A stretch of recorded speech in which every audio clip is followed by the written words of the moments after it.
Ovo je moglo svakom da se desi. Lečić pozvan sam u petak u tužilaštvo povodom optužbi Danijele Steinfeld.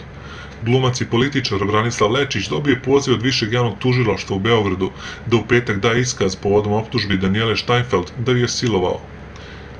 Lečić istakao da je pozvan u svojstvu građanina, a ne optuženog.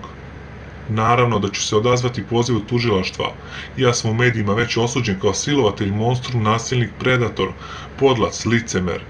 To je moglo svakome da se desi, da bude tako optužen, tako anatemisan, što pokazuje da mi nemamo pravnu državu. Optužbe preko medija pokazuju da smo mi horda, a ne uređeno društvo, jer bi suprotno čekali stav državnih organa, pa onda izrekli presudu o nekome.